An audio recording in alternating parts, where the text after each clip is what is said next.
social media detox phenomena. At least that's what I'm coining it.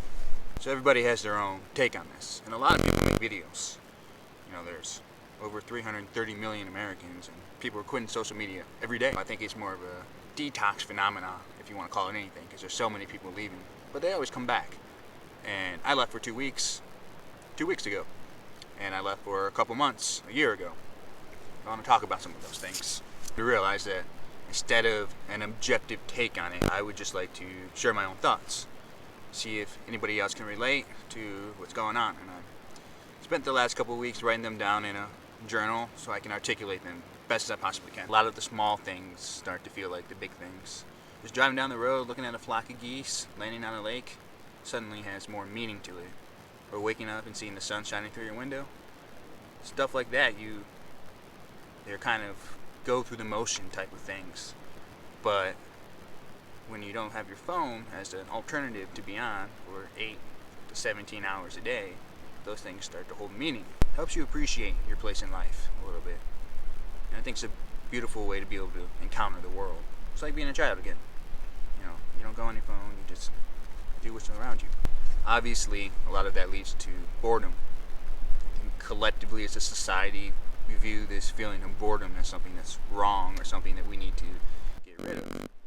And the easiest alternative in the moment is just to go on your phone, scroll through social media, and let a couple hours pass by until it's time for dinner, it's time to go to work, or whatever, instead of filling the space with something that's meaningful.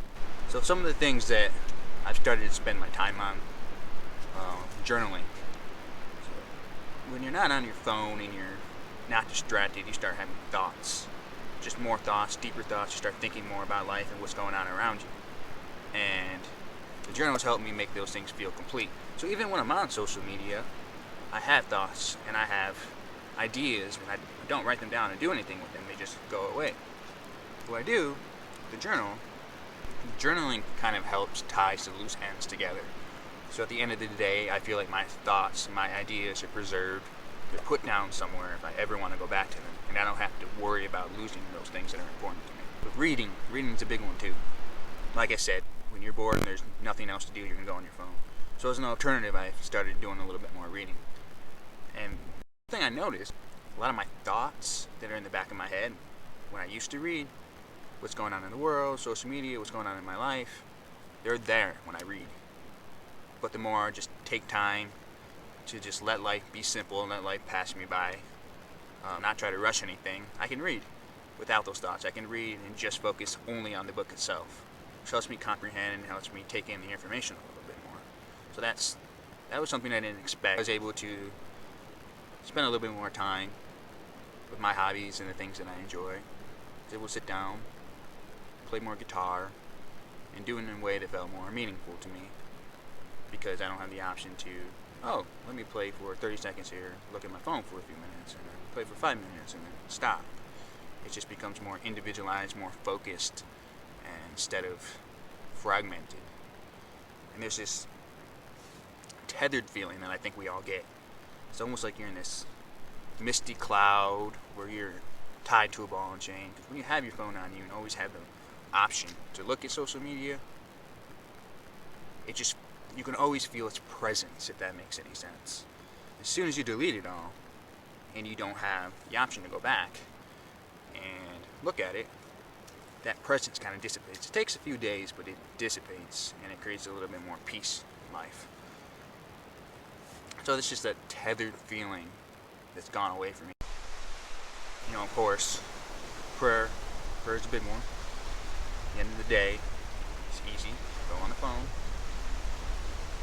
social media, Netflix, anything, until you just fall asleep. And there's no purpose to just be on your phone. You don't have anything to kill time with. So a lot of that time's been spent with prayer, the rosary, and that too. Your relationship with God changes, and it helps you. So I spend a lot of time in prayer, a lot of time praying my rosary, as opposed to being on my phone. Ultimately, I think a lot of people come away with this idea after they delete social media, that the only two options are to delete it or to keep it. And I think that there's a middle ground, which is kind of keeping it, kind of deleting it. So For starters, just deleting your account in general and just getting rid of everything is kind of a good way to ostracize yourself from your friends and your family, because I have family live in Arizona, California, and I post some of the stuff that I'm doing once in a while so they can see what I'm doing. And I have a lot of people I know from high school, college that want to stay in touch with me. I don't have everybody's numbers, but they can message me. So the alternative for me is maybe I just delete it for a couple weeks, get a mental reset, get it back, and then change my behavior with it. So instead of having notifications on, I just turn them off and check it at the end of the day. So there's ways to find a balance, find a middle ground. I don't think deleting it forever is the resolution. Not, at least not for me, but for some people, go for it. But for me, I think just having that mental reset every now and then for a couple weeks, and then reevaluating how I spend my time.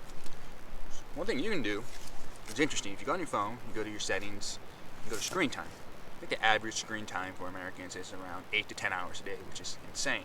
Mine was around 8 hours a day at one point. Now I think it's down to an hour or two. Maybe on the weekends it goes up. And my conclusion is I don't want to waste my life.